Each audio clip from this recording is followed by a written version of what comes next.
The most hated IRL streamer on the planet has absolutely lost his mind, running in his underwear on the streets of Seoul and harassing everyday citizens. That stream was so bad that the only live streaming platform on the planet that hasn't banned him yet has finally decided to ban him. He now officially has 0 platforms to stream on and earn money on. But that's the least of his worries, because he got arrested yet again after running around half naked on the street, and in just the last couple of days has broken over a dozen new laws. The guy wants the maximum prison sentence at this point. It's insane. But what the hell's happening, and how did we even get here? Well, let's talk about it. Johnny's story started on none other than Kick.com, unsurprisingly. He would travel to Japan in 2023 and would stream himself committing public nuisance crimes, harassing people on the metro, disrespecting every aspect of Japanese culture, and eventually sneaking onto a construction site, breaking multiple laws in the process and getting arrested.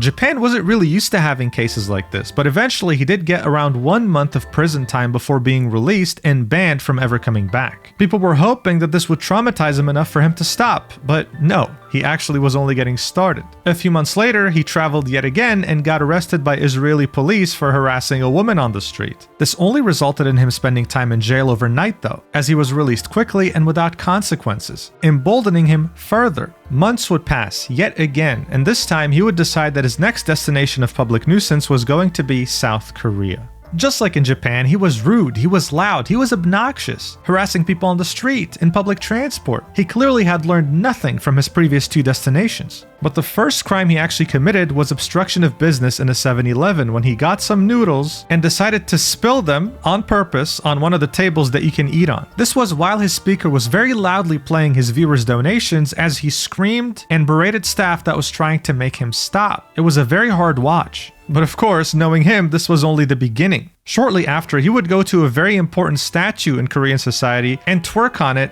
then kiss it. This is a statue that is meant to symbolize the women that suffered sexual abuse throughout World War II when Japan invaded. To say that this is disrespectful is an understatement. At this point, the South Korean authorities couldn't ignore this anymore, and they had scheduled a trial around the end of December 2024. He was finally going to face justice, but unfortunately, very shortly before the trial, they decided to delay it until March 7th, 2025.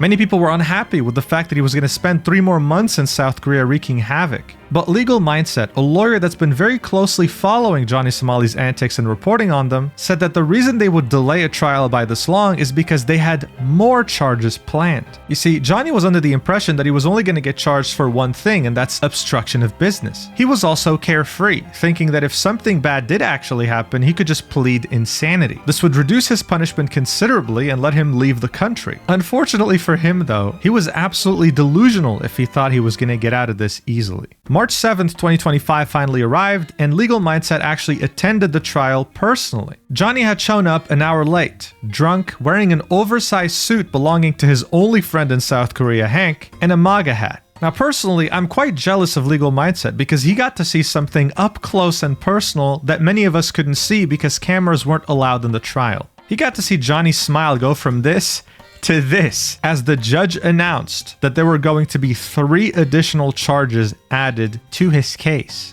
Instead of 1 count of obstruction of business, there were 2 counts. And additionally, there were also 2 violations of the Minor Crimes Act. He was completely blindsided by this, but surprisingly, he still pled guilty to every single charge. He was able to get more time though because Johnny's lawyer argued that they needed more time to prepare for these additional charges. So the trial got delayed by around a month, and it'll happen on April 9th, 2025. But of course, Johnny just couldn't resist letting this trial end normally. As the courtroom was talking, he stuck his tongue out in a show of disrespect, and as he was leaving the courtroom, he proclaimed that South Korea is nothing more than a US vassal state. But here's the thing, usually if you're a person that has somewhat of a brain, you would maybe, I don't know, calm down until your next trial, especially after being surprised with 3 additional charges? That sounds reasonable, no? But we're dealing with Johnny Somali here, there's nothing reasonable about this person. His turning point would be on March 12th, a few days after that trial, when he proclaimed that he was the bastion of evil, that he was gonna die out with a bang for his fans, signaling that he was about to escalate things even further. Additionally, it seemed like the streaming platform he was on loved him quite a bit, and they were known to offer very big deals for some streamers to stream there exclusively. He showed off on his Discord that he was negotiating with them for a deal that would pay him up to $10,000 a month just for streaming on their platform. So it seemed like he wasn't just about to do this for attention, he was also about to do this to get their approval and finalize the contract. This is when an opportunity would present itself. When Johnny used to be on Kick, he would stream with a bunch of other Kick streamers sometimes, traveling together. After his numerous controversies and the fact that he got banned off the platform, those same streamers would start avoiding him. You see, Kick isn't too different from Twitch. When you get banned from Kick and appear on someone else's stream, they risk getting banned for aiding your ban evasion. So even if they wanted to collab with him, they couldn't. Otherwise they would get banned because he was banned from Kick. A couple of Kick streamers that Johnny was familiar with made their way to SEOUL, and he saw this as the perfect opportunity to stalk their location and harass them while trying to get them banned. In his mind, this was going to be the kind of content that will make PARTI finally sign him by seeing his potential. I've been here, listen, I've been here to meet my friend homeless. No, remember we talked in Japan? Remember? So obviously they were uncomfortable. They were going the other direction. They wanted to avoid him as much as possible, but he kept following them. But Johnny wasn't really getting the reaction he wanted, so he ended this by screaming the N-word, hard R, multiple times, forcing these two streamers to mute or even end their stream so that they don't get banned on Kick for hate speech. Those two streamers immediately went to the police station afterwards and filed a police report against him. One of those two streamers is a Japanese streamer by the name of Nana, and she said, "I didn't want to, but I had to sue Johnny Somali. No matter how many times I ran away, he just kept following me." According to Legal Mindset, this could add the charges of stalking and harassment to his upcoming trial on April 9th. The guy's collecting as many charges as he can, like he's playing Pokemon or something. But that's not even close to everything he's done ever since proclaiming that he was the bastion of evil. After the police report was filed, he would go to a love hotel with his boyfriend Hank and start dancing. This happiness experienced by this loving couple wouldn't really last so long when Johnny realizes that a police report was just filed against him by those two Kick streamers. So he asked Hank to call the police and try to dismiss his case. But since the guy isn't a lawyer and Johnny was actually in the wrong, it didn't go his way at all. 증거 없으면 기각시키면 안 되는 거 아니에요? 우리가 사건 접수했다고 무조건 처벌되는 게 아니라 네. 조사 받을 때 Why he not speaking English? 네. 그 행위에 대한 걸 다 따질 거니까 그때 본인이 소말리 본인이 네. 나는 억울하다 이런 적 없다고 소명하시고 그거에 대해서 증거를 못 찾으면 Can I talk to him? What is he saying? Tell me. 이해하시면 돼요. 알겠습니다. What is he You know, this was a 2-minute call. The officer was as patient as he could be for someone like Johnny, even though he didn't deserve it at all. But yeah, Hank couldn't get it dismissed. If anything, he made it worse. But just as you thought that things couldn't get worse, Johnny goes live brandishing a firearm, okay, which is illegal to do on a live stream. Now, thankfully, this gun isn't real, but replicas are also under very strict control from the South Korean authorities. So what he's doing here is still considered illegal and can also be an extra charge in his court case. While he was doing this, he was prank calling South Korean emergency services, so 911 but in South Korea, potentially distracting them from saving lives. This dude belongs in a mental asylum. But that's not all that happened during his multi-day crash out. He was so desperate to get that party deal that he was doing the dumbest things in public and getting away with it, like here. Berto sent $10.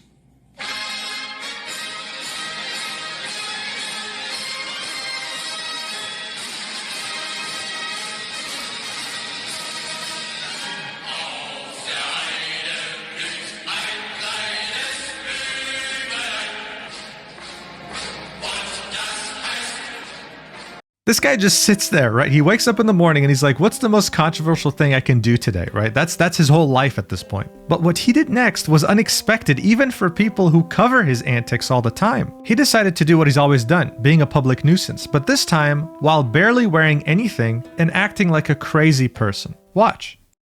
They want to charge me for doing twerking on the subway. I'm allowed to twerk in public. Boom, boom, boom, boom. I want to invite Let's go, Korea! Korea #1! Yeah! Korea #1! Korea! Korea #1! Call the police! Let's go! Boom, boom, boom, boom! I want you in my room. Go, go, go, go, go, go, go. So as you can see, not just being a public nuisance, being half naked, but also taunting the police, saying call them. And even though it's not Christmas yet, Johnny got the wish that he wanted. He got arrested shortly after. He showed this off on his Discord, saying they got the whole station working, proud of the fact that he disrupted operations just for his case. Shortly afterwards, his friend or boyfriend, I'm not sure what their relationship is, Hank, showed up to translate for him and told the police that he's just like George Floyd, whatever that means. I mean, seriously, like, I wonder what their reaction was, because I wouldn't know how to react. It's ridiculous. He got interrogated by the police and illegally recorded the audio saying he's going to sell it, really pushing the limits when it comes to the South Korean judicial system, because shortly afterwards he was released, showing that they're way too lenient on a nutcase like him. But don't worry, it wasn't as victorious as Johnny had hoped, because after his little stunt, PARTI decided to do the unthinkable in his eyes and suspend him. He is not going to be getting that $10,000 a month deal, and he doesn't have a streaming platform to stream on any longer. They were the only ones willing to put up with his bullshit, and he managed to ruin even that. Messages from the owners of PARTI actually leaked, and this is what they had to say about him. Man, lol, he's done for, huh? Don't be sad it's over, be happy it happened. He is done. Yeah, lol. Should we delete the vid? Erase the evidence from the Korean feds, lol? Good idea, lol. We should. We don't want to, but we should. I know, right? Lol. If I ever get like this on stream, please stop me. Okay, lol. So it seems that they obviously found him entertaining and liked him, but they had to get rid of his ass because they didn't want to get in trouble with South Korean law enforcement. I think part of the reason why he would do something like this is for attention, is to try and get that $10,000 a month deal from PARTI, but also because he's really hoping to be able to plead insanity in the upcoming case, but that's not really going to work. Alaric Node is another lawyer following this case closely, and he argues that just in those last couple of days, ever since he stalked those kick streamers up until the point where he streamed half naked, he has broken multiple laws, including, but not limited to, Act on Special Cases Concerning the Punishment of Sexual Crimes. That's for the stalking and harassment. Next up, we have the Information and Communications Network Act, because he created deepfakes of him kissing another female streamer without her consent. The same night he was brandishing the rifle on stream, he was also making prank calls to South Korean emergency services. That's another crime under obstruction of business. Showing off the gun is yet another crime. Act on the safety of management of guns, swords, and explosives, etc. And when he went out in public half naked, this classifies under public obscenity and disorderly conduct, as well as disturbing order. The officers, when they finally approached him, he refused to stop streaming or follow their orders. This is another violation, obstruction of the execution of official duties. Not to mention the fact that he recorded the interrogation, that's another crime as well. Johnny has always been a madman, but streaming half naked, calling for police to come and arrest him, and taunting them, that's just ridiculous at this point. All the lawyers following this, all the content creators reporting on this, including myself, hope that on April 9th, he'll be getting a reckoning that would stop anyone else from coming up with any of his ideas when it comes to doing this in countries that they have the privilege of visiting. We'll see what happens. But for now, thank you so much for watching until the end, and I'll see you in the next video whenever that is. I love you so much. Mwah.